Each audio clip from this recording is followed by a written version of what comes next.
अस्सलाम वालेकुम students, physics learners में खुशामदीद। उम्मीद करता हूँ आप लोग खैरियत से होंगे।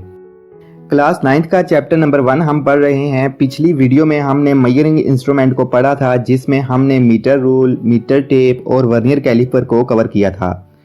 आज हम मेजरिंग इंस्ट्रूमेंट के ही अगले सब टॉपिक को पढ़ेंगे। तो आज का हमारा टॉपिक है स्क्रू गेज। स्क्रू गेज एक मेजरिंग इंस्ट्रूमेंट है जिससे हम किसी भी चीज़ की लेंथ और डायामीटर मेजर करते हैं। जैसा हम वर्नियर कैलिपर का इस्तेमाल करके लेंथ और डायामीटर मेजर करते हैं, उसी तरह स्क्रू गेज का भी इस्तेमाल करके हम लेंथ और डायामीटर को मेजर करेंगे। स्टूडेंट्स, जैसा कि हमने मीटर रूल और मीटर टेप को पढ़ा था, तो हमें पता चला था कि मीटर रूल का लीस्ट काउंट 1 मिलीमीटर होता है, यानी इसकी मदद से हम 1 मिलीमीटर तक लेंथ को मेजर कर सकते हैं। इसी तरह वर्नियर कैलिपर का इस्तेमाल करके हम 0.1 मिलीमीटर तक लेंथ मेजर कर सकते हैं। स्टूडेंट, जैसा कि हमने पहले बोला था कि इंसान वक्त के साथ साथ एक्यूरेसी की तरफ जा रहा है। इसी एक्यूरेसी को मद्देनजर रखते हुए मैथमेटिशियंस ने एक इंस्ट्रूमेंट इन्वेंट किया जिसको हम स्क्रू गेज कहते हैं। स्क्रू गेज का लीस्ट काउंट 0.01 मिलीमीटर होता है, यानी इसकी मदद से हम 0.01 मिलीमीटर तक की छोटी लेंथ को एक्यूरेट मेजर कर सकते हैं। आइए देखते हैं कि स्क्रू गेज दिखता कैसा है और इसकी वर्किंग कैसे होती है। जैसा कि आप स्क्रीन पर देख रहे हैं, वर्नियर कैलिपर की तरह इसके भी 2 स्केल्स होते हैं। जो स्केल हॉरिजॉन्टल नजर आ रहा है इसको हम मेन स्केल कहते हैं, और जो वर्टिकल नजर आ रहा है इसको हम सर्कुलर स्केल कहते हैं। सर्कुलर स्केल जिस पर मार्क किया हुआ है इसको थिम्बल कहते हैं। ये थिम्बल मूवेबल होती है और इसके राइट कॉर्नर पर रिचेट होता है, जिसकी मदद से हम सर्कुलर स्केल को मूव और एडजस्ट करते हैं। स्क्रू गेज के लेफ्ट साइड पर अगर देखें तो एक यू शेप का मेटेलिक फ्रेम होता है, जिसके लेफ्ट पर एक मेटेलिक स्टड लगा होता है, और राइट साइड पर मेटेलिक स्पाइंडल होती है जो कि मूवेबल होती है। इस स्पाइंडल और स्टड की मदद से हम किसी भी ऑब्जेक्ट को होल्ड करके इसकी लेंथ को मेजर करते हैं। अब आइए देखते हैं कि यह काम कैसे करता है।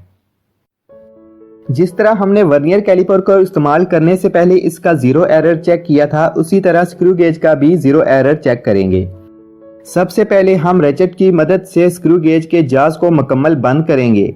फिर हम ये देखेंगे कि आया सर्कुलर स्केल का 0 मेन स्केल के इंडेक्स लाइन से कंसाइड कर रहा है या नहीं। अगर सर्कुलर स्केल का 0 इंडेक्स लाइन से कंसाइड कर जाए तो इसका मतलब हमारे इंस्ट्रूमेंट में 0 एरर नहीं है। सपोज करें कि अगर सर्कुलर स्केल का 0 मेन स्केल की इंडेक्स लाइन से कंसाइड नहीं करता और वो इंडेक्स लाइन तक नहीं पहुंचता, तो इसका मतलब हमारे इंस्ट्रूमेंट में पॉजिटिव 0 एरर है। इसी तरह अगर सर्कुलर स्केल का 0 मेन स्केल की इंडेक्स लाइन को क्रॉस कर जाए तो नेगेटिव 0 एरर होगा। चलिए अब हम स्क्रू गेज की मदद से हम वायर का डायमीटर मालूम करते हैं। जैसा कि आप बुक पर देख सकते हैं कि हमारे स्क्रू गेज में पॉजिटिव 0 एरर मौजूद है। तो इस केस में हम देखेंगे कि सर्कुलर स्केल की कौन सी डिवीजन मेन स्केल की इंडेक्स लाइन से कंसाइड कर रही है। लेट करें कि 24 डिवीजन कंसाइड कर रही है, तो हम 24 को स्क्रू गेज के लीस्ट काउंट जो है 0.01 मिलीमीटर के साथ मल्टीप्लाई करेंगे, तो हमारा आंसर आएगा 0.24 मिलीमीटर। जैसा कि हमें मालूम है कि पॉजिटिव 0 एरर को फाइनल रीडिंग से माइनस करते हैं, तो हम इस स्क्रू गेज की 0 करेक्शन लिख सकते हैं कि -0.24 मिलीमीटर। अब हम स्क्रू गेज के जाज को ओपन करेंगे और जिस वायर का डायमीटर मालूम करना है इसको स्टड और स्पाइंडल की मदद से पकड़ लेंगे। अब हम ये देखेंगे कि सर्कुलर स्केल मेन स्केल की कितनी डिवीजन्स को क्रॉस किया है। हमारे इस केस में वो 1 मिलीमीटर क्रॉस किया है, तो हमारे मेन स्केल की रीडिंग होगी 1 मिलीमीटर। अब हम देखेंगे कि सर्कुलर स्केल की कौन सी डिवीजन मेन स्केल की इंडेक्स लाइन से कंसाइड कर रही है। जैसा कि आप फिगर में देख सकते हैं कि 85 डिवीजन कंसाइड कर रही है। 85 को हम स्क्रू गेज के लीस्ट काउंट 0.01 मिलीमीटर के साथ मल्टीप्लाई करेंगे तो सर्कुलर स्केल की रीडिंग आएगी 0.85 मिलीमीटर। अब हम वायर का डायामीटर मालूम करने के लिए मेन स्केल की रीडिंग में सर्कुलर स्केल की रीडिंग को ऐड करेंगे, तो हमारा रिजल्ट आएगा 1.85 मिलीमीटर। स्टूडेंट, अभी ये करेक्ट डायामीटर नहीं है। इस ऑब्जर्व डायमीटर में हम 0 एरर को माइनस करेंगे जो था 0.24 मिलीमीटर, तो हमारा करेक्ट डायमीटर आएगा 1.61 मिलीमीटर। तो देखा आपने कैसे हमने स्क्रू गेज की मदद से वायर का डायमीटर मालूम किया है। स्टूडेंट्स, अभी तक जितने भी हमने इंस्ट्रूमेंट पढ़े हैं वो लेंथ को मेजर करने के काम आते हैं। आगे जो हम इंस्ट्रूमेंट पढ़ने जा रहे हैं उनकी मदद से हम किसी भी चीज का मैस मेजर करते हैं। तो हमारा अगला टॉपिक है मैस मेजरिंग इंस्ट्रूमेंट्स। स्टूडेंट्स, पिछले ज़मानों में जब किसी चीज़ का मैस मालूम करना होता था तो बीम बैलेंस का इस्तेमाल किया जाता था। ये बीम बैलेंस आपको आज भी कई इलाकों में या देहातों में देखने को मिलेगा, जिसको दरमियान से एक हुक की मदद से बांधा जाता था और फिर कुछ स्टैंडर्ड नाउन मैसेज को एक पैन में रखा जाता और जिसका मैस मालूम करना होता उसको दूसरे पैन में रखा जाता, तो हम उस ऑब्जेक्ट का मैस मालूम कर लेते। लेकिन जैसे जैसे इंसान ने तरक्की की वो टेक्नोलॉजी के और करीब आता गया। आजकल मैस मेजर करने के मुख्तलिफ इंस्ट्रूमेंट्स आपको शॉपिंग मार्केट्स और बेकरीज में देखने को मिलते हैं। तो चलिए बारी बारी देखते हैं कि मैस मेजरिंग इंस्ट्रूमेंट्स में कौन कौन से इंस्ट्रूमेंट होते हैं। फिजिकल बैलेंस, यह जाना पहचाना इंस्ट्रूमेंट आपको अक्सर फिजिक्स लैब में देखने को मिलेगा। जैसा कि आप स्क्रीन पर देख सकते हैं, इसके दो पैन्स होते हैं जो सपोर्ट की मदद से एडजस्ट किए होते हैं। दोनों पैन्स के दरमियान एक स्केल होता है और एक पॉइंटर को बीम के साथ एडजस्ट किया होता है, जिसकी मदद से हम दोनों पैन्स को बैलेंस करते हैं। अगर पॉइंटर एग्जैक्टली 0 पर हो तो इसका मतलब हमारे इंस्ट्रूमेंट में कोई एरर नहीं और दोनों पैन्स बैलेंस हैं। और अगर पॉइंटर एग्जैक्टली 0 पर ना हो तो हम इसको लेवलिंग और बैलेंसिंग स्क्रू की मदद से 0 पर लाते हैं। अब आइए देखते हैं कि किसी ऑब्जेक्ट का मैस फिजिकल बैलेंस की मदद से कैसे मालूम करते हैं। फर्ज करें हम एक स्टोन का मैस मालूम करना चाहते हैं, तो सबसे पहले हम एक पैन में स्टैंडर्ड वेट को रखेंगे और दूसरे पैन में स्टोन को रख देंगे। अगर स्टोन का पलड़ा भारी है तो हम दूसरे पैन में स्टैंडर्ड वेट में इजाफा करेंगे और तब तक इन दोनों पैन्स को बैलेंस करेंगे जब तक पॉइंटर एग्जैक्टली 0 पर ना आ जाए। जब पॉइंटर 0 पर आ गया तो जितना नॉन स्टैंडर्ड वेट होगा उतना ही स्टोन का मैस होगा। हमारा दूसरा मैस मेजरिंग इंस्ट्रूमेंट है लीवर बैलेंस। लीवर बैलेंस भी बिल्कुल वैसे ही काम करता है जिस तरह फिजिकल बैलेंस काम करता है। इसमें दो पैन्स लीवर पर एडजस्ट किए गए होते हैं और दरमियान में पॉइंटर होता है।